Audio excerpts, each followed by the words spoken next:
Hello everyone, आज हम लोग स्टार्ट करेंगे एक इंपॉर्टेंट टेक्निक, एक important basic fundamental process which is called cloning, gene cloning and gene expression.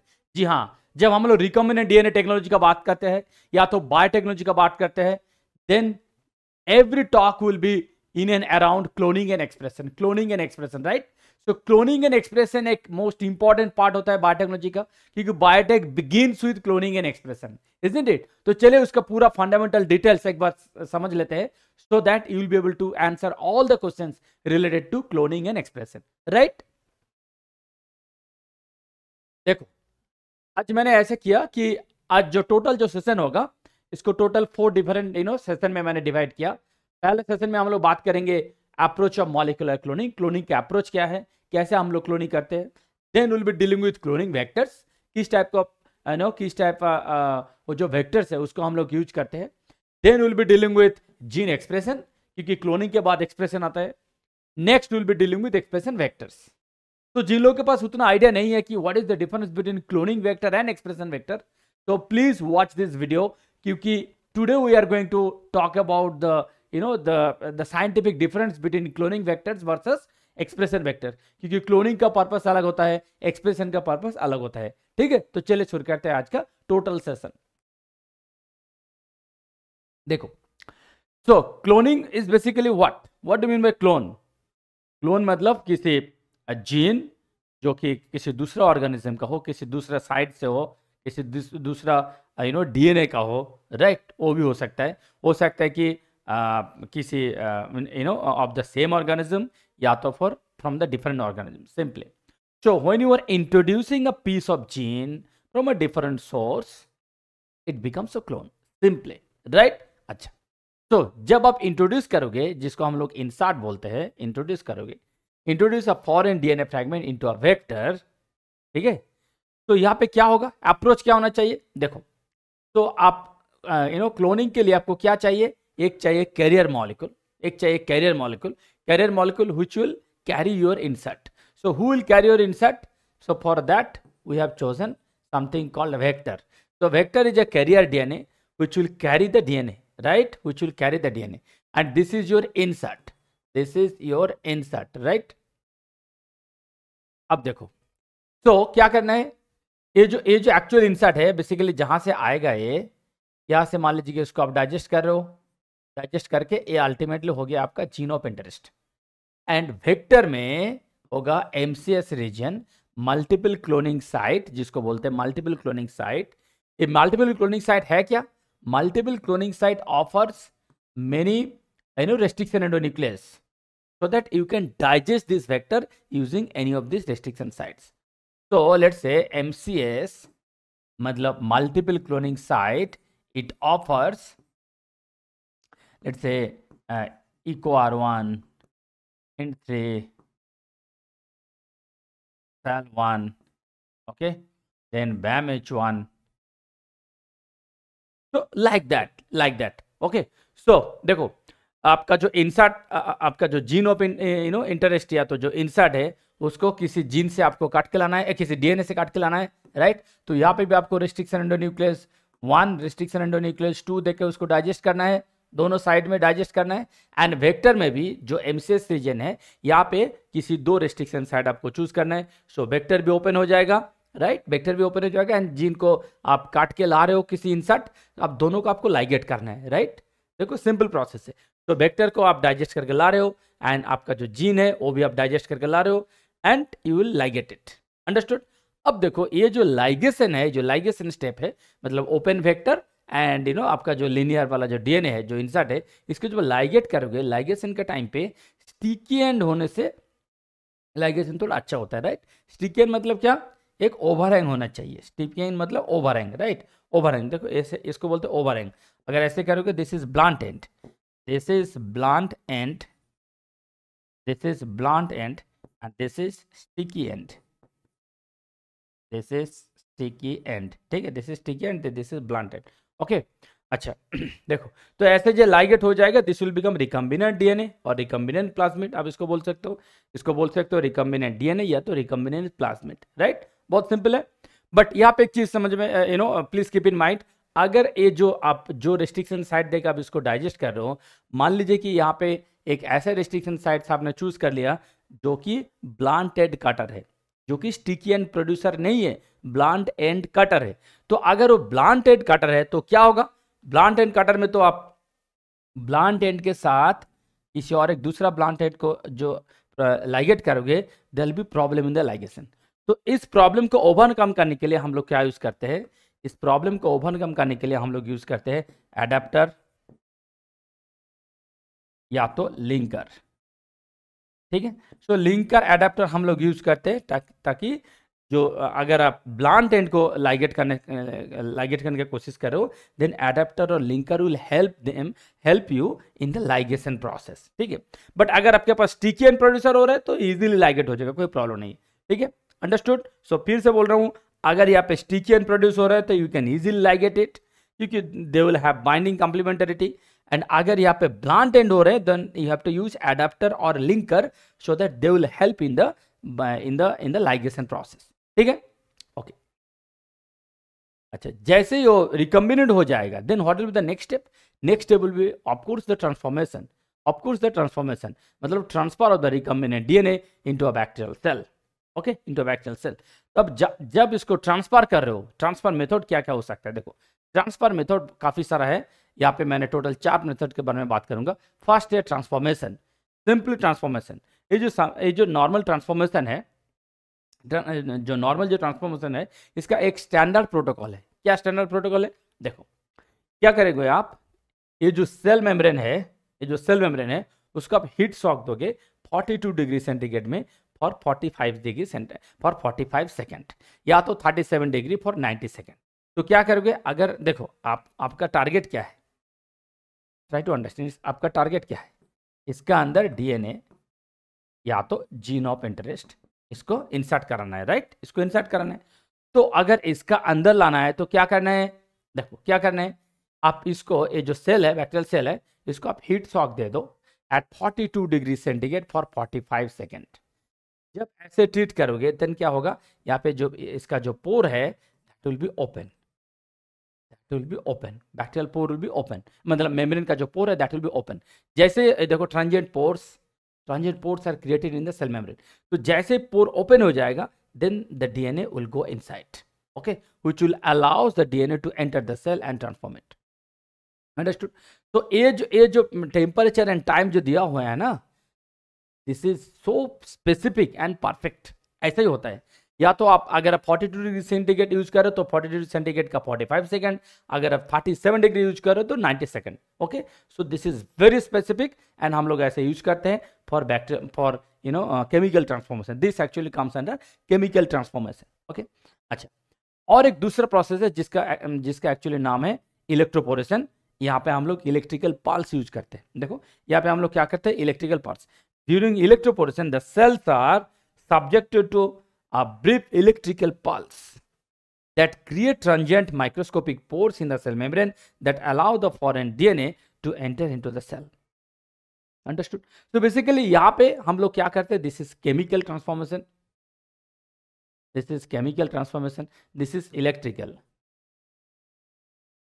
this is electrical. तो अल्टीमेटली ऑब्जेक्टिव क्या है, ये जो मेम्ब्रेन है, मेम्ब्रेन में थोड़ा पोर क्रिएट करना, that too for very limited period of time. अगर पोरस, ऐसे मेम्ब्रेन अगर पोरस हो गया एंड पोर अगर परमानेंट रह गया, then will come out again. Understood? तो ए पोर होगा कुछ ही देर के लिए, मतलब for specific period of time, so that DNA can easily come inside the cell and immediately that pore will be stopped again, अगर आप ये 90 सेकंड के लिए रख रहे हो या तो 45 सेकंड के लिए रख रहे हो। ठीक है, नेक्स्ट देखो, तो 2 स्टेप हम लोग यूज किए, एक तो है केमिकल ट्रांसफॉर्मेशन, दूसरा है इलेक्ट्रिकल ट्रांसफॉर्मेशन। यहाँ पे क्या है, ट्रांसपेक्शन। ये भी एक इंपॉर्टेंट प्रोसेस है जिसका थ्रू आप definitely you can transfer the DNA method. यहाँ पे एक्चुअली क्या करते हैं, this is the Uptake of fast DNA rather than plasmid DNA. This is the uptake of bacterial fast DNA rather than plasmid DNA. Okay, so this is basically used to introduce the double-stranded replicative form of an M13 cloning vector into the E. coli. Okay, so these are very specifically used for some special cases. So one of the special case is, let's say, transfection is used to introduce the double stranded replicative form of M13 cloning vector into the E. coli. Okay, similarly, one more transformation method is in vitro packaging of lambda cloning vector. ये भी एक another method है जो कि आप इसी की तरह इसको यूज भी कर सकते हो. So इसका बेसिकली जो मेन फंडामेंटल प्रिंसिपल है वो क्या है, मैं आपको बता रहा हूँ. देखो, ये जो in vitro packaging of lambda vector है ना, so basically when the packaging capsid होता है वहां पे, राइट. तो वहां पे when the packaging capsid and the tail proteins are mixed with lambda DNA in vitro, they automatically assemble into lambda phase particles. Understood? क्या बोल रहे हैं? When the packaging capsid and the tail proteins are mixed with lambda DNA in vitro, they automatically assemble into lambda phase particles. Understood? This is the way. This is the way how it does. And these are then mixed with a bacterial culture to allow the lambda phase to infect the cells by the normal process. This is the fundamental behind in vitro packaging of lambda cloning vector. Okay, तो देखो generally हम लोग use करते हैं कि chemical transformation. In most of the cases we use chemical transformation, and we also use electroporation, मतलब electrical impulse use करके. ये दोनों जो है मतलब नंबर 1 and नंबर 2 पे जो डिस्कस किया, that is mostly used. I mean majority of the cases, more than 80% cases we use that. Now, in few cases, you can use transfection, and in few cases, you can use in vitro packaging of lambda cloning vector to some special cases. Okay? अब देखो, तो clone तो हो गया. अब क्या करना है? क्लोन को डिटेक्ट करना है, right? Detection of the recombinant clone. अब क्लोन को कैसे डिटेक्ट करोगे? नंबर 1 है colony PCR. What is this? देखो, अगर आपका प्लाज्मिड का अंदर यहाँ पे इंसर्ट आ गया, यहाँ पे अगर जीन ऑफ इंटरेस्ट है, तो क्या करोगे? देखो, सिंपली आप क्या करोगे? आप प्लाज्मिड डीएनए एक्सट्रैक्ट करो, आइसोलेट करो. प्लाज्मिड डीएनए आइसोलेट करने के बाद अगर ये यहाँ पे है, you don't know whether it is there or not, right. तो आप जो पीसीआर प्राइमर यूज किए थे क्लोनिंग के लिए जो पीसीआर प्राइमर आप यूज किए थे, सेम प्राइमर देके यहाँ से आप डीएनए आइसोलेट करने के बाद प्राइमर देके उसको पीसीआर कराओ, इसको पीसीआर कराओ. अगर यहाँ पे प्लस हो रहा है, मतलब अगर एम्पलीफाइड हो रहे हैं, इसका मतलब यहाँ पे टेम्पलेट है, वो एम्पलीफाइड हो रहे हैं. What do mean by template? Gene of interest, right. तो जीन ऑफ इंटरेस्ट अगर प्रेजेंट यहाँ पे है, then that will be amplified. So अगर यहाँ पे पीसीआर एम्पलीफिकेशन हो रहा है, इसका मतलब आपका जीन वहां पे प्रेजेंट है, that means it is a clone. Understood? This is one thing. Second, restriction digestion. देखो, रेस्ट्रिक्शन डाइजेशन बहुत सिंपल है. अगर यहाँ पे आपका जीन ऑफ इंटरेस्ट है, तो आपने जो रेस्ट्रिक्शन एंडोन्यूक्लियस दिया था ना, जो रेस्ट्रिक्शन एंडोन्यूक्लियस आप दिए थे पीसीआर के टाइम पे, प्राइमर डिजाइनिंग के टाइम पे, तो उसको देखे आप इसको डाइजेस्ट करो. मतलब यहाँ से डीएनए आइसोलेट करो, plus restriction endonuclease 1 plus restriction endonuclease 2 digest करो. तो डाइजेस्ट करने से क्या होगा? फॉर एन एग्जांपल मान लीजिए, मैं बोल रहा हूँ कि फॉर एन एग्जांपल देखो, मान लीजिए कि आपका जो वेक्टर है that is 3 kb. Okay, that is 3 kb and insert है लेट्स से 1 kb. तो देखो, ये जो रिकम्बिनेंट वेक्टर होगा that will B 4 kb, right. अब इसको अगर आप डाइजेस्ट कर रहे हो, using the restriction endonuclease, you will get 2 bands, 1 at 3, 1 at 1, right. क्योंकि आपका वेक्टर का साइज था 3 kb, यहाँ पे इंसर्ट किया 1 kb, तो रिकम्बिनेंट वेक्टर का साइज हुआ 4 kb. उसको अगर आप डाइजेस्ट करोगे using restriction endonuclease, you will get 2 fragments, 1 corresponds to 3 kb, 1 corresponds to 1 kb. Understood? So restriction and digestion से भी, इसका थ्रू भी आपको पता चलेगा कि हाँ क्लोन है कि नहीं. Understood? Okay, next colony hybridization. Colony hybridization क्या है? इसको बोलते हैं रेप्लिका प्लेटिंग. रेप्लिका प्लेटिंग, ठीक है. आप ले लो जहां पे आपका हुआ है, मतलब जिस प्लेट में आपका क्लोन आया है, ठीक है, मतलब जो कॉलोनी आया है, उसको क्या करोगे? दूसरे एक प्लेट में उसको कन्वर्ट कर दो. उसको बस ट्रांसफॉर्म कर दो। देखो यहाँ पे क्या लिखा है, the colonies obtain on the plate can be transferred on to nitrocellulose filter disc by placing it on the top of a colonies in the plate. This is basically replica plating. So the filter is then carefully removed and then treated with an alkali to lyse the colonies and denature the DNA. After this, the filter is treated with proteinase K. The filter is treated with proteinase K to remove the protein, and then the denatured DNA is then fixed firmly to the nitrosolus filter by baking it at 80 degree centigrade को फिर बाद में incubation में बैठाना है। A level DNA or RNA probe very specific for your gene of interest is then hybridized to this DNA and screened by autoradiography after washing away the excess unhybridized probe. So the colony which gives a positive hybridization signal on X-ray film, that means they can be picked up for the original reference plate. That means वहां पे आपका original DNA है, मतलब gene of interest है। Understood? क्या बोला यहाँ पे? बहुत सिंपल प्रोसेस है, जैसे हम लोग रेप्लिका प्लेटिंग करते हैं ऐसे, इसीलिए यहाँ पे भी हम लोग कॉलोनी हाइब्रिडाइजेशन करते हैं। सो बेसिकली देखो, आपका प्लेट में जितना सारा कॉलोनी ग्रो हुआ है, इसका मतलब ये नहीं है कि सारे कॉलोनी पॉजिटिव होगा। तो जिस कॉलोनी के अंदर पे वो क्लोन है, मतलब जीन ऑफ इंटरेस्ट है, तो उसको आप ऐसे करो, उसको नाइट्रोसोलस मेम्ब्रेन में ट्रांसफर कर दो, देन एक सीक्वेंस ले लो। देखो, लेवल डीएनए या तो लेवल्ड आरएनए प्रोब ले लो जो कि specific for your gene of interest. क्योंकि अगर आपका ए है जीन ऑफ इंटरेस्ट, आप अगर इसका अगेंस्ट पे आप एक प्रोब डिजाइन कर रहे हो, आप दैट आप जो प्रोब डिजाइन किया, आप तो इसका अगेंस्ट पे डिजाइन किया ना, on the basis of gene of interest. वो सीक्वेंस आपको पता है। तो आप जो जीन ले रहे हो, मान लीजिए प्रोब को बोल रहे हो बाइंड करने के लिए, ठीक है, प्रोब यहाँ पे बाइंड कर रहा है, यहाँ पे बाइंड कर रहा है। अगर यहाँ पे बाइंड किया, यहाँ पे नहीं बाइंड किया, इसका मतलब क्या है? यहाँ पे प्रोब नहीं बाइंड कर रहा, मतलब ये जो सीक्वेंस है इसके साथ प्रोब का कॉम्प्लीमेंट्री नहीं आ रहे, इसलिए बाइंडिंग नहीं हो रहे। इसके साथ यहाँ पे कॉम्प्लीमेंट्री नहीं मिल रहे, इसलिए बाइंडिंग नहीं हो रहे। कॉम्प्लीमेंट्री नहीं हो रहा है, इसका मतलब क्या है? आपका जीन ऑफ इंटरेस्ट नहीं है। जहां पे बाइंड हो रहा है, इसका मतलब यहाँ पे जीन ऑफ इंटरेस्ट है, इसलिए बाइंड कर रहे हैं आपका प्रोब। क्योंकि प्रोब तो आप जीन ऑफ इंटरेस्ट का सीक्वेंस इसको कंसीडर करके ही बनाया। अंडरस्टूड? सो प्रोब मतलब क्या? Probe, what is probe? It's a oligonucleotide, simply it's a oligonucleotide which is radio levelled, that's it, it's a radio levelled. तो उसको आप ऑटो रेडियोग्राफी में देखो, जहां पे बाइंड कर रहे, तो अगर बाइंड करेगा तभी उसको देखेगा ऑटो रेडियोग्राफी में। अगर बाइंड नहीं कर रहे तो वॉशिंग स्टेप में तो प्रोब भी हट जाएगा। अंडरस्टूड? आप जिस कॉम्प्लेक्स में प्रोब डाल रहे हो, अगर प्रोब किसी जगह जाके बाइंड कर रहे हैं, देन आपको ऑटो रेडियोग्राफी में देखेगा कि हाँ, प्रोब का जो रेडियोएक्टिविटी है। अगर बाइंड नहीं कर रहे तो वॉशिंग स्टेप में तो वो अनबाउंड होगा ना, probe will remain unbound. Washing में आपका प्रोब सारा निकल जाएगा, तो वहां पे आपको ऑटो रेडियोग्राफी में रेडियोएक्टिविटी भी दिखेगा ही नहीं। अगर रेडियो एक्टिविटी नहीं दिख रहा है, इसका मतलब क्या है? प्रोब बाइंड नहीं किया। क्यों बाइंड नहीं किया? क्योंकि टेम्पलेट मिला नहीं उसको। टेम्पलेट मिला नहीं मतलब जीन ऑफ इंटरेस्ट है नहीं। अंडरस्टूड?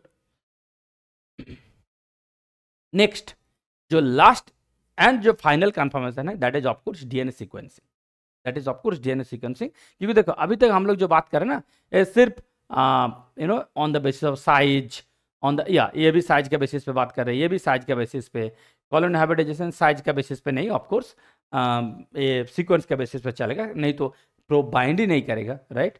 बट अल्टीमेट जो प्रूफ होगा that will B DNA sequencing. आप उसको आइसोलेट करके, डीएनए आइसोलेट करके सीक्वेंसिंग में भेज दो।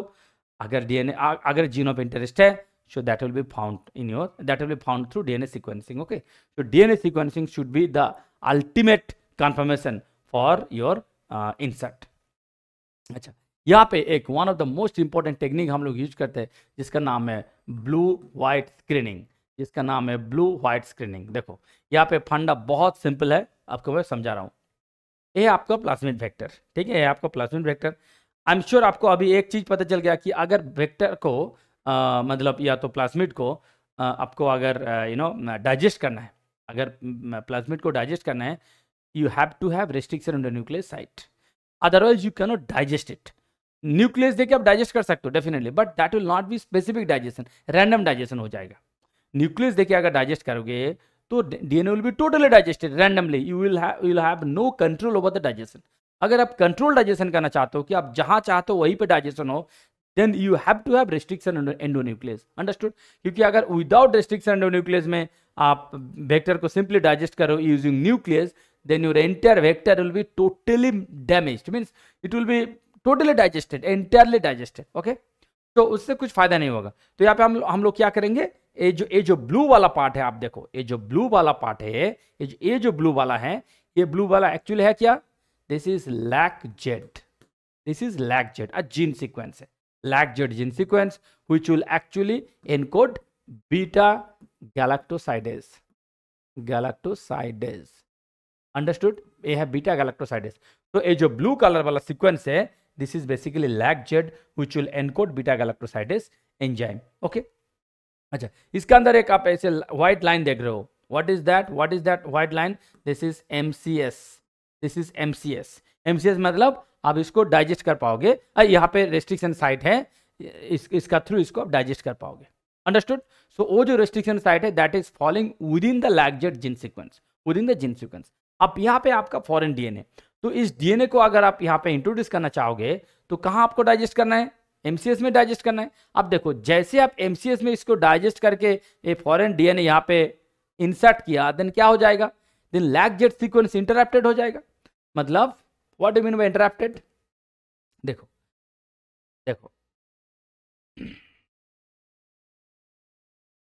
ऐसे हो जाएगा.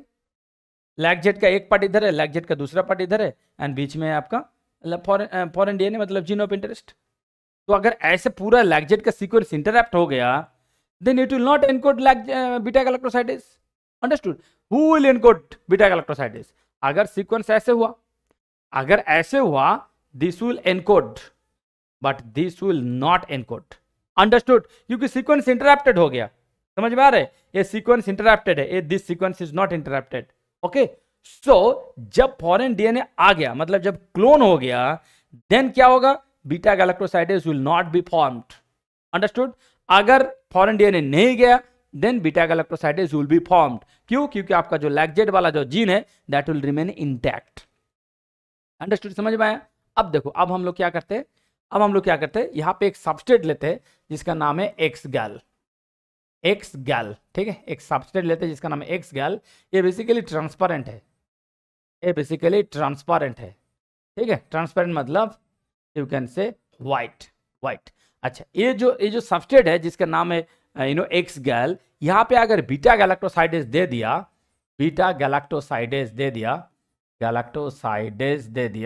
देन क्या होगा? That will make a blue colour product. अब देखो, बहुत इंटरेस्टिंग है. X-gal एक सबस्ट्रेट है जिसका कलर है ट्रांसपेरेंट मतलब व्हाइट. वहां पे आप बीटा गैलेक्टोसाइडेस आकर दे दिया तो X-gal substrate will be converted to blue colour product. ठीक है, अब देखो बहुत सिंपल है. तो ये जो प्लाज्मिड है इसका अंदर जीन है कि नहीं, कैसे पता चलेगा? ये जीन यहाँ पे अगर आप X-gal दे रहे हो, देन मान लीजिए कि आप X-gal दिया, आपको ब्लू कलर मिल रहा है. इसका मतलब क्या है? यहां से एक एंजाइम प्रोड्यूस हुआ, जो कि X-gal को हाइड्रोलाइज किया. तो यहां से एंजाइम कैसे प्रोड्यूस हुआ? इसका मतलब ये जो ब्लू है, जो कि LAC-Z जो बीटा गैलेक्टोसाइडेस एंजाइम को प्रोड्यूस करेगा, इसको प्रोड्यूस करने के लिए इंसर्ट नहीं होना चाहिए. अगर इंसर्ट आ गया, देखो यहाँ पे है इंसर्ट, अगर इंसर्ट आ गया तो यहाँ पे बीटा गैलेक्टोसाइडेस नहीं मिलेगा. इंसर्ट यहाँ पे नहीं है, इसीलिए आपको मिल रहा है फंक्शनल, राइट? तो ये फंक्शनल है, इसका मतलब क्या है? इंसर्ट नहीं है, this is non recombinant. This is recombinant क्योंकि यहाँ पे DNA है, फॉरेन DNA, तो ये है रिकम्बिनेंट. बट इस केस में क्या होगा? फंक्शनल बीटा गैलेक्टोसाइडेस आपको नहीं मिलेगा. अगर फंक्शनल बीटा गैलेक्टोसाइडेस आपको नहीं मिल रहे, देन X-gal क्या होगा? X-gal ब्लू कलर में कन्वर्ट नहीं होगा. X-gal will remain as X-gal, मतलब सबस्ट्रेट हाइड्रोलाइज नहीं होगा. तो देखो, अगर सबस्ट्रेट हाइड्रोलाइज नहीं हुआ तो इसका कलर क्या रहेगा? व्हाइट ही रह जाएगा. So white versus blue, right? देखो, अगर व्हाइट कॉलोनी मिल रहे हैं मतलब transformants, recombinant, and blue colour मिल रहे हैं मतलब नो ट्रांसफॉर्मेंट्स, मतलब नॉन रिकम्बिनेंट. अंडरस्टूड? अब समझ में आया? अब यहाँ पे देखो 3 चीज मैं यहाँ पे आपको on the basis of outcome मैं 3 चीज बता रहा हूँ. देखो, इंसर्ट है विद इन LAC-Z, ये रेड कलर आ गया विद इन LAC-Z. अगर विद इन लैग जेड आ गया तो ये बीटा गैलेक्टोसाइडेज फॉर्म नहीं होगा। बीटा गैलेक्टोसाइडेज अगर फॉर्म नहीं हुआ देन आपको व्हाइट कॉलोनी मिलेगा, right, you will get white colonies. Are you getting my point? क्योंकि इसको व्हाइट, इसको ब्लू में कन्वर्ट करने के लिए बीटा गैलेक्टोसाइडेज चाहिए, आपको बीटा गैलेक्टोसाइडेज चाहिए, राइट। तो यहाँ पे व्हाइट आ रहा है, इसका मतलब क्या है? एक्स गैल is not hydrolysed, right, okay. ये है insert with in lag Z, ये है इंसर्ट आउटसाइड लैग जेड। ये कोई दूसरे जगह पे इंसर्ट हो गया, कैसे होगा? कैसे होगा? हो गया, किस बाय मिस्टेक हो गया मान लीजिए, ठीक है। तो अगर दूसरे जगह अगर इंसर्ट हो गया देन क्या होगा? यहाँ पे जीन भी है, जीन ऑफ इंटरेस्ट, आपका जीन भी है, एंड यहाँ पे बीटा गैलेक्टोसाइडेज प्रोड्यूस भी हो रहे हैं। तो बीटा गैलेक्टोसाइडेज प्रोड्यूस हो रहे मतलब आपको क्या मिलेगा? कलर, ब्लू कलर मिलेगा, क्योंकि this will convert white to blue, right, okay. अब यहाँ पे देखो नो इंसर्ट, यहाँ पे कुछ इंसर्ट है ही नहीं, तो दिस विल रिमेन इंटैक्ट, मतलब बीटा गैलेक्टोसाइडेज आपको मिलेगा। सो यहाँ पे भी आपको ब्लू कलर कॉलोनीज मिलेगा, राइट। सो प्लीज रिमेंबर, आपको जब ब्लू कलर कॉलोनीज मिल रहे हैं, यहाँ पे दो आउटकम हो सकते हैं। ये भी हो सकता है कि यहाँ पे इंसर्ट नहीं है, ये भी हो सकता है कि इंसर्ट है but outside the lac Z gene. Understood? Simply एक चीज आपको याद रखना है, ब्लू कलर आपको मिल रहे हैं, इसका मतलब beta galactosidase enzyme is present, enzyme is present. अब या तो हो सकता है कि एंजाइम प्रेजेंट कब हो सकता है? या तो नो इंसर्ट, इंसर्ट आए नहीं इसीलिए बीटा गैलेक्टोसाइडेज एंजाइम फंक्शनल है, या तो इंसर्ट है but that is outside the lac Z gene, मतलब lac Z should be uninterrupted, क्योंकि लैग जेड ही एनकोड करेगा बीटा गैलेक्टोसाइडेज को, राइट। तो अगर लैग जेड खुद ही इंटरप्टेड हो गया then who will encode beta galactosidase? Understood? So this is the way how it is done, okay।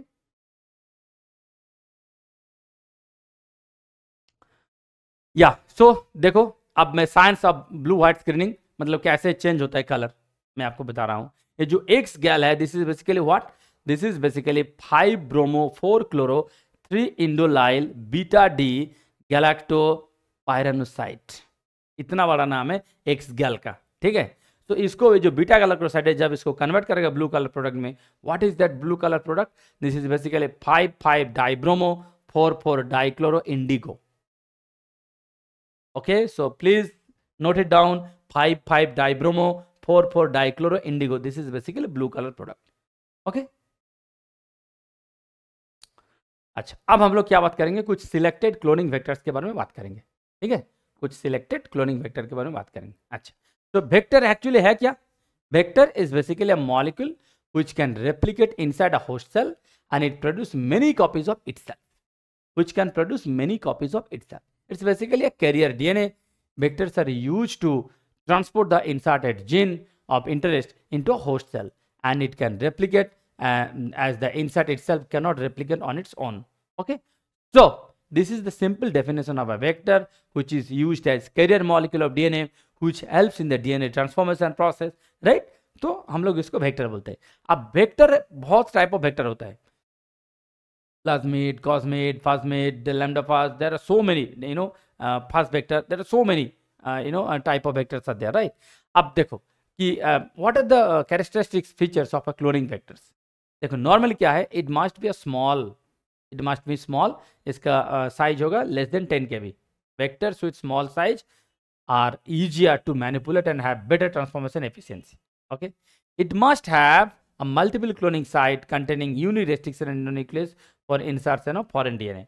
Next, it should also have a selectable marker to identify the recombinant host cell. Selectable marker gene होना चाहिए, selectable marker gene जिसका through आपको पता चलेगा कि हाँ DNA is transformed or not, right?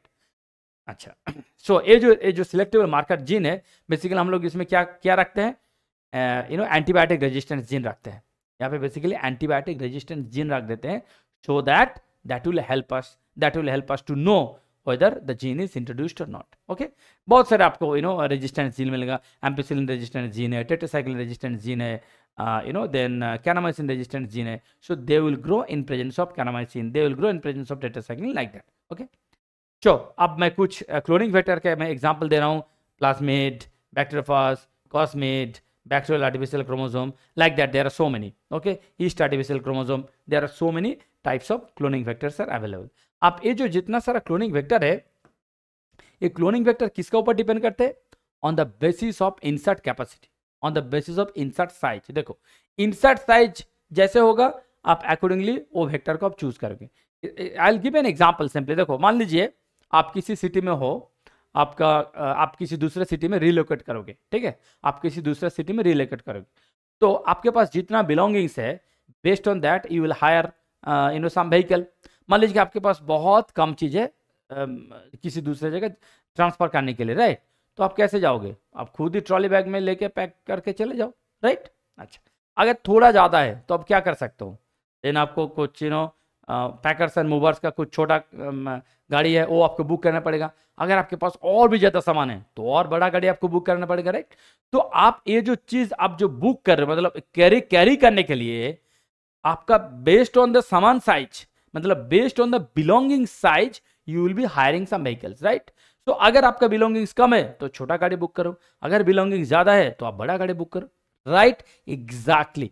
तो अगर इंसर्ट का साइज कम है तो आप प्लाज्मिड जो वेक्टर है जिसका कैरिंग कैपेसिटी कम है, इसको बोलते हैं कैरिंग कैपेसिटी या तो इंसर्ट कैपेसिटी।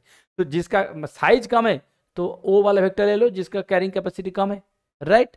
सो देखो ये क्वेश्चन आता है, मैं बोल रहा हूँ बहुत इंपॉर्टेंट है, ए वाला स्लाइड, एंड यहाँ से क्वेश्चन आता है डायरेक्टली दे देगा कि मान लीजिए कि आप 50 kb size 50 kb size DNA को क्लोन करेंगे। So which of the following will be the best? Okay, देखो 50 के लिए cosmid is not the best, bacteriophage P1 is the best, क्योंकि यहाँ पे अप टू 80-100 तक चलेगा, अप टू 80-100 तक चलेगा, राइट। एंड बैग भी आप कर सकते हो, but bag is basically for 200 to 300, okay. तो इसको हम लोग नहीं यूज करेंगे, बैक को हम लोग नहीं लेंगे क्योंकि बैक का कैपेसिटी थोड़ा ज़्यादा है। तो अगर 50 हुआ so bacteriophage P1 will be ideal. आप ऐसे नहीं आर्ग्यू कर सकते हो कि इसमें तो 50 तक भी मतलब ले सकता हूँ, राइट, बट नहीं, this is very specific to up to 100। Why will you take 50 here you can carry up to 300, understood. इसलिए ये जो लिस्ट है that should be very particular. आप आर्ग्यू नहीं कर सकते हो, आप ऐसे नहीं बोल सकते हो कि सर हमको छोटा सामान ही हमको लेके जाना है बट मैं एक बहुत बड़ा गाड़ी बुक कर लूंगा। आपको तो चाहिए नहीं, आपका अगर सामान छोटा है कम है तो आप छोटा गाड़ी बुक करो। आप ऐसे आर्ग्यू नहीं कर सकते हो कि सर मैंने बड़ा गाड़ी में छोटा सामान लेके जा सकता हूँ कि नहीं। डेफिनेटली आप लेके जा सकते हो, but why do you need that? You should higher the specific vehicle for your belongings, right, exactly. So size के बेसिस पे आप व्हीकल को चूज करोगे, राइट। अच्छा, अब मैं कुछ cloning vector, one of the most important cloning vector जिसका नाम है PBR322, ठीक है। देखो first of all this is an assembled product, this is not an original one, मतलब this is not a natural product, right, this is synthesized one which is an assembled product first of all. अच्छा, ये यहाँ पे जो P है, P stands for plasmid, BNR represent two scientist name, B stands for Bolivar, R stands for Rodriguez, okay. देखो Bolivar and Rodriguez यहाँ पे लिखा है, यस, बॉलीवर एंड रॉड्रिगेज दोनों का नाम पे, दे आर द कंस्ट्रक्टर, देखो they are the constructor, and P stands for plasmid, they are the constructor of PBR322, okay. अच्छा देखो ये जो PBR322 है, यहाँ पे ये जो अल्टीमेट PBR322 है, this is the origin of PBR322, ये जो पूरा असेंबल्ड है, देखो यहाँ पे एम्पिसिलिन रेजिस्टेंस है, टेट्रासाइक्लिन रेजिस्टेंस है एंड ओरिसी है। एम्पिसिलिन रेजिस्टेंस कहाँ से आया, टेट्रासाइक्लिन रेजिस्टेंस कहाँ से आया एंड ओरिसी कहाँ से आया, मैं यहाँ पे पूरा लिख के रखा। देखो ये जो रिकम्बिनेंट प्लाज्मिड PBR322 है, this is constructed by adding tetracycline resistance G T1 from PSC101, tetracycline कहाँ से, PSC101 से, ठीक है, PSC101, that is natural, mind it. Ampicillin resistance gene कहाँ से आया, RSF2124, that is again natural, and origin of replication कहाँ से आया, from PMB1, that is again natural. तो 3 नेचुरल सोर्स से एक कंस्ट्रक्ट बनाया जो कि totally you can say N assembled product, okay, and a synthesized product, and PBR322 is very commonly used क्योंकि इसमें 2 रेजिस्टेंस मार्कर जीन है, एम्पिसिलिन एंड टेट्रासाइक्लिन, एंड काफ़ी यूजफुल होता है। देखो आप कहाँ से शुरू हुआ है एक्चुअली इसका कंस्ट्रक्शन, ये कंस्ट्रक्शन ऑफ PBR322, देखो R1 से शुरू किया है, यहाँ से आया कॉल U1 से आया, इसको फिर रिकम्बिनेंट बनाया, राइट, क्योंकि दोनों एक साथ मिक्स करके ये आया। अब इधर से R65 इधर से आया, PSC101 यहाँ से आया, देन PMB और इसी इधर से लेके आया, देन इसको एंड इसको दोनों को एक साथ ये करके फ्यूज करके ये बनाया, फिर फाइनल आपका है PBR322। This is your final product. Okay, so ऐसे बनाया पूरा कंस्ट्रक्ट को, अंडरस्टूड। सो इसमें 3 डिफरेंट कंस्ट्रक्ट है, एक तो है आपका PSC 101, दूसरा है RSF 2124, तीसरा है PMB 1। So please remember it, क्योंकि ये क्वेश्चन आएगा कि PBR 322 का जो कंस्ट्रक्शन हुआ था, ये 3 ओरिजिनल जो ओरिजिन था, ये कहाँ कहाँ से आया है। Okay, so please remember this. अच्छा, इसके अलावा मैं कुछ और कॉमनली यूज्ड क्लोनिंग वेक्टर्स के बारे में बात करूंगा, ठीक है। देखो, ये है PUC 8, PUC, P stands for plasmid, again UC stands for university of California. University of California, ये वाला ये जो वेक्टर है, इसका डिजाइन हुआ था, कंस्ट्रक्शन हुआ था यूनिवर्सिटी ऑफ कैलिफोर्निया में, ठीक है। यहाँ पे देखो, ये है इतना सारा आपका restriction sites, they are following within lac Z gene, they are following within lac Z gene, and यहाँ पे है एम्पिसिलिन रेजिस्टेंस जीन। ओके, अच्छा, ये है P ब्लू स्क्रिप्ट वेक्टर, ये है P ब्लू स्क्रिप्ट वेक्टर, यहाँ पे भी है लैगजेट, ये देखो MCS इसका अंदर आ रहे हैं, राइट। यहाँ पे T3 T7 प्रमोटर है, यहाँ पे फाजौरी, यहाँ पे इकोलारी, 2 है, 2 ऑरिजिन है, राइट, 2 ऑरिजिन है, एंड एम्पिसिलिन रेजिस्टेंस जीन भी है। देन और एक देखो कॉस्मिड वेक्टर PJB, ओके, यहाँ पे भी ऑरिसी है, देन लैम्डा DNA है, एम्पिसिलिन रेजिस्टेंस है, एंड यहाँ पे कुछ रेस्ट्रिक्शन साइट है, जैसे BAMH1, SCA1, लाइक दैट। अच्छा, नेक्स्ट लैम्डा फज, यहाँ पे भी देखो, यहाँ पे भी ऐसे आपका रेस्ट्रिक्शन साइट्स होगा, रेप्लिकेशन जीन होगा, लाइसिस जीन होगा, लैम्डा जीनोम यहाँ पे भी है ऐसे। ओके, यहाँ पे GFP भी है, यहाँ पे GFP भी है। अच्छा, देन यहाँ पे देखो प्लाज्मिड, यहाँ पे आपका कोड प्रोटीन होगा, यहाँ पे IG रीजन है, सिलेक्टेबल मार्कर है, रेप्लिकेशन ओरिजिन ऑफ प्लाज्मिड है, एंड सिग्नल पेप्टाइड है। ओके, तो ऐसे और भी काफ़ी क्लोनिंग वेक्टर्स जो कि ऑन डेली बेसिस यूज होता है मॉलिक्यूलर बायोलॉजी लैब में। सारे के सारा वेक्टर यहाँ पे आप जितना वेक्टर देख रहे हो, these are all constructed, these are not natural minded, these are all you can say engineered, these are say engineered. So this actually comes under recombinant DNA technology में आप 2 चीज़ के बारे में आपको पता होगा, this is actually called vector engineering और engineering of DNA। This is very high level of DNA engineering, क्योंकि आपको एक कंस्ट्रक्ट आपको डेवलप करना है। This is a purely a construct which is totally recombinant, totally assembled. Okay, this is not natural. Okay, अब मैं बात करूंगा एक्सप्रेशन वेक्टर का। अच्छा, एक बेसिक डिफरेंस मैं आपको बता रहा हूं, the cloning vector versus expression vector. Cloning vector में जो चाहिए, you need copy number. Cloning vector आपको चाहिए और मोर कॉपी नंबर। क्लोनिंग वेक्टर आपको चाहिए फॉर मोर कॉपी नंबर, ठीक है। आप एक्सप्रेशन वेक्टर चाहिए not for copy number, for better transcription, for better gene expression, for better gene expression, ठीक है। तो in that case copy number ज़्यादा होना चाहिए, एंड यहाँ पे जीन एक्सप्रेशन बेटर होना चाहिए, so that RNA polymerase and promoter का जो बाइंडिंग एफिनिटी है, that should be better, that should be more, so that you will get more number of mRNA and eventually you will get more number of proteins, right. तो चलो मैं आपको दिखाता हूँ। देखो, तो पहले मैं आपको बात करूंगा कि what do mean bye gene expression. Gene expression का कंसेप्ट क्या है? देखो, जीन एक्सप्रेशन का जो कंसेप्ट है बेसिकली 2 है, एक है strong promoter versus week promoter. Promoter एक पार्ट है जीन का जहां पे RNA पॉलीमरेज बाइंड करते हैं, आप ट्रांसक्रिप्शन में पढ़े होंगे, राइट। तो वो जो बाइंड हो रहा है RNA पॉलीमरेज का साथ, जो प्रोमोटर का जो बाइंडिंग हो रहा है, दैट बाइंडिंग मैटर्स। अगर बाइंडिंग एफिनिटी वीक है देन क्या होगा, अगर बाइंडिंग एफिनिटी स्ट्रांग है तो क्या होगा। देखो, अगर बाइंडिंग एफिनिटी वीक है, यहाँ पे वीक है, तो क्या होगा, आपको mRNA कॉपी नंबर कम होगा। 2 है मान लीजिए, तो आपको सिर्फ 2 ही प्रोटीन मिलेगा, तो amount of protein will be less. अगर स्ट्रॉन्ग प्रोमोटर हुआ, ये स्ट्रॉन्ग है, अगर स्ट्रॉन्ग प्रोमोटर हुआ तो number of mRNA will be more. तो अगर mRNA मोर ज़्यादा हो रहे तो number of protein will be more. Understood the difference between strong promoter versus week promoter.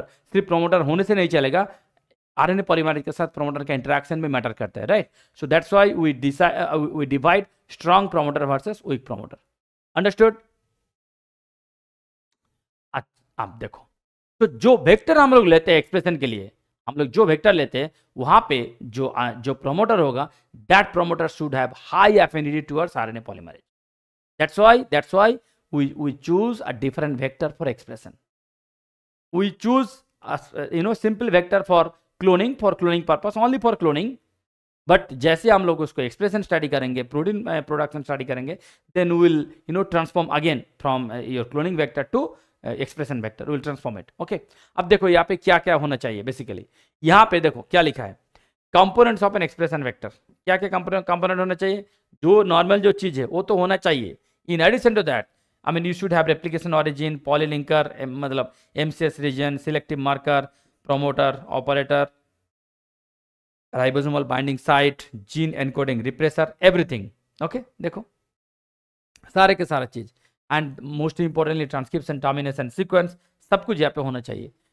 ये जो एक्स्ट्रा फीचर है, ये जो एडिशनल फीचर्स है, this features will be missing in cloning vector, क्योंकि क्लोनिंग वेक्टर में आपको ये सब चीज नहीं चाहिए, ट्रांसक्रिप्शन टर्मिनेशन चीज नहीं चाहिए, right. And bacterial promoter, operator sequence जो कि बहुत स्ट्रांग होना चाहिए वेक्टर के अंदर, सो that will promote better transcription machinery, right. So that is not required for cloning. Okay, so that's why these are the special components for an expression vector. Okay, अच्छा, अब देखो पूरा एक्चुअल डिफरेंस है cloning vector versus expression vector, पूरा मैंने लिख के लाया so that you can easily understand that actual difference. तो देखो डेफिनेशन क्या है. A cloning vector is a small piece of DNA which is used to introduce the foreign gene of interest into the host cell. यहाँ पे क्या है? An expression vector is a plasmid that not only introduces a gene of interest into the host organism, but it also aids in the analysis of gene of interest by a relevant protein product, which may be RNA or protein of the inserted gene of interest. Okay. Now, what is the role? It is basically used to obtain multiple copies of the foreign gene of the interest. This is basically used to obtain or to analyze the gene product, which may be RNA or protein of the inserted gene of interest. Okay. Now type, this can be plasmid, cosmid, fuzz, back, yak and mac, and this will be only plasmid can be an expression vector. Only plasmid can be an expression vector. Please mind it. Only plasmid can be an expression vector. Okay. Next features. Cloning vectors consist of origin of replication, unirestriction sites, reporter gene and antibiotic resistant site. Yes. And यहाँ पे क्या होगा? An expression vector consists of regulatory elements like enhancer, promoters, termination sequences, transcription initiation site and translation initiation sites, in addition to having all the features of a typical cloning vector. मतलब cloning vector में जो जो features है वो तो होना चाहिए. In addition to that, since expression vector will be dealing with transcription as well as translation, तो सारे मशीनरीज यहाँ पे होना चाहिए. ओके, अब देखो यहाँ पे मैं कुछ एग्जांपल लेके आया हूँ expression vector based on some promoter types. Okay, जो मैंने आपको बताया था कि कैसे प्रोमोटर होने चाहिए. देखो लैक प्रोमोटर काफी इंपॉर्टेंट है, ट्रिप प्रोमोटर भी है, टैग प्रोमोटर भी है, T7 promoter भी है. These are very, you can say, commonly used and very popular vector, I'm sorry, promoter which are used under expression vector. ठीक है, देखो इसका एक्चुअली पर्पस क्या है. इसका पर्पस एक्चुअली क्या है? For example let's say lack promoter, this controls the transcription of LAC-Z gene coding for beta galactosidase. This promoter is induced by IPTC induction. Okay, so please remember this is very commonly used in molecular biology lab. Then trip promoter, this promoter is upstream of the gene coding several enzymes which are involved in biosynthesis of the amino acid tryptophan, and the trip promoter is repressed by tryptophan but is more easily induced by 3-beta indole acrylic acid. Okay, so these are some examples. Like similarly you can also talk about T7 vector. This is very, very useful and this is so commonly used. T7 promoter, this is basically used for RNA polymerase coded by T7 bacteriophage. The gene for the RNA polymerase is not normally present in the E. coli genome, so special strain of E. coli is needed, one which is lysogenic for T7 phage, and the synthesis of T7 RNA polymerase is induced by IPTC induction. This is so important. तो मैं कुछ आपको example दूंगा. मान लीजिए कि lack promoter में आप काम करना चाहोगे, तो इट कुड बी PGX, अगर आप ट्रिप प्रमोटर में काम करना चाहोगे, the example can be PSC. अगर आप T7 में काम करना चाहोगे, example can be PET. Okay, so these are very commonly used vectors for molecular biology lab which are used on daily basis. Okay, अब देखो जो मैंने आपको बता रहा था T7, उसी का मैंने एक एग्जाम्पल ले लिया. देखो T7 के साथ T7 RNA polymerase and T7 late promoter. Okay, देखो देखो, तो ये है आपका रिकॉम्बिनेंट इकोलाई क्रोमोसोम, राइट, जिसमें ऑलरेडी T7 पॉलीमरेज जीन है. ये है आपका lack promoter, right. So this will produce multiple T7 RNA polymerase, multiple T7 RNA polymerase. And यहाँ पे क्या है, very high level of GCSF protein मिलेगा, क्योंकि यहाँ पे वो प्रोटीन है GCSF cDNA है. तो जब ये एक्सप्रेस होगा तो आपको GCSF प्रोटीन आपको मिलेगा. So this is an example of plasmid expression vector. तो यहाँ पे प्रोमोटर कौन सा है, T7 late promoter, and enzyme कौन सा है, T7 RNA पॉलीमरेज जीन. तो what is the product here, GCSF protein, क्योंकि यहाँ पे GCSF cDNA है. यह है GCSF cDNA. This is your insert, this is your insert. Okay, so this will be produced, this will be coded for GCSF protein. Understood? This is so important to know that how the expression system works, so that you can actually consider कि किस type of expression vector आपको चाहिए to study the transcription or to study the translation process. Okay? देखो, अब मैं बात करूंगा कुछ और additional vector. For an example, मान लीजिए reporter vector, shuttle vector and tagged vector.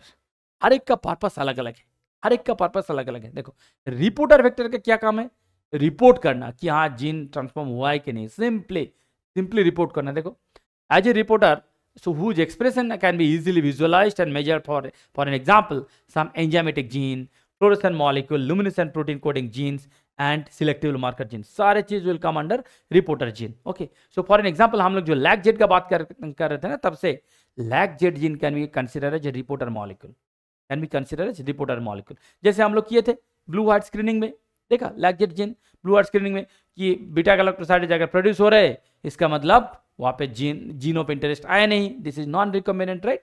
So blue heart screening का जो फंडा है that actually comes under reporter vector. Okay, next shuttle vector. देखो शटल वेक्टर क्या है, एक वेक्टर है जो कि प्रोकैरियोट एंड यूकैरियोट दोनों सिस्टम में काम कर सकता है, दोनों में. ओके, देखो shuttle vectors are designed in such a way that it can propagate in two entirely different host cell like E. coli, prokaryotes and yeast eukaryotes. दोनों में काम करेगा shuttle vector. Okay, so for an example मैं कुछ shuttle vector के example यहाँ पे लिखा, PHB14, PMB10, PHP3. It can replicate in E. coli as well as in Bacillus subtilis.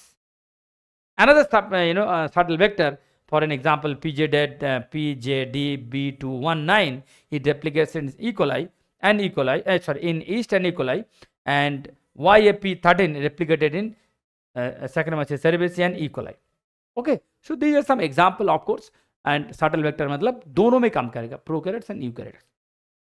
Last tagged vector. Tag vector का क्या रोल है, tagged vector है समटाइम्स क्या होता है कि हम लोग कुछ प्रोटीन को प्यूरिफाई करना चाहेंगे, तो प्रोटीन प्यूरिफिकेशन के लिए हम लोग कुछ टैग दे देते हैं, कुछ टैग, सो कि using that tag you can purify that protein. I will give an example. Let's say ये है आपका प्रोटीन ऑफ इंटरेस्ट, ये है आपका प्रोटीन ऑफ इंटरेस्ट. यहाँ पे अगर आप हिस्ट टैग दे दिया, हिस्टिडीन टैग दे दिया, so this protein will become his tag protein. तो अगर हिस्टैग हो गया देन ये आप जो कलम यूज करोगे ना, जो कलम यूज करोगे एफिनिटी कलम क्रोमैटोग्राफी, यहाँ पे अगर आप NINTA कलम क्रोमैटोग्राफी यूज करोगे, राइट, क्या होगा कि आप मान लीजिए यहाँ पे बहुत सारे डिफरेंट प्रोटीन आप पास करा रहे हो, ठीक है, यहाँ पे बहुत सारे डिफरेंट प्रोटीन आप पास कर रहे हो, बट ओनली वन प्रोटीन है जिसके साथ आपका हिस्टैग है, जो कि है आपका protein of interest. So only that protein will bind to nickel sulfate here. Only that protein will bind to nickel sulfate, which is a part of your affinity column chromatography. So अगर आप किसी protein को purify करना चाहोगे, so tag it. A tagging can be done with either histag or GST. These are the usually tagged to use daily on molecular biology lab. So it can be either histag, जो मैंने आपको बता रहा था, देखो एक बार, it can be either histag or it can be GST tagged. और it can be GST tag, क्योंकि ये बहुत आसान है इसको मैंने प्रोटीन के साथ इसको टैग करना, right. So that once the protein is tagged with his tag, So using NINT column chromatography, affinity column chromatography, you can easily purify this protein. Understood? आप समझ में आ रहे हैं? So tagged vector का purpose है only purification. देखो यहाँ पे लिखा है to make the purification process easier, an affinity tag can be added to the foreign gene. तो इसका purpose है for purification. इसका purpose है to express in both, to deal with both prokaryotic and eukaryotic. Reporter vector का क्या काम है? To let you know whether the gene is expressed or not, whether the gene is expressed or not. Okay? तो अब बताओ cloning and expression का concept पूरा clear हुआ? किस टाइप का वेक्टर हम लोग यूज करते हैं for cloning and what type of vector V use for expression? Now is it clear to all of you? Is it fine now? Yes. So please solve more questions on the cloning and expression. Now your total concept will be even more clear. Okay, thank you so much for joining and thank you so much for listening to me.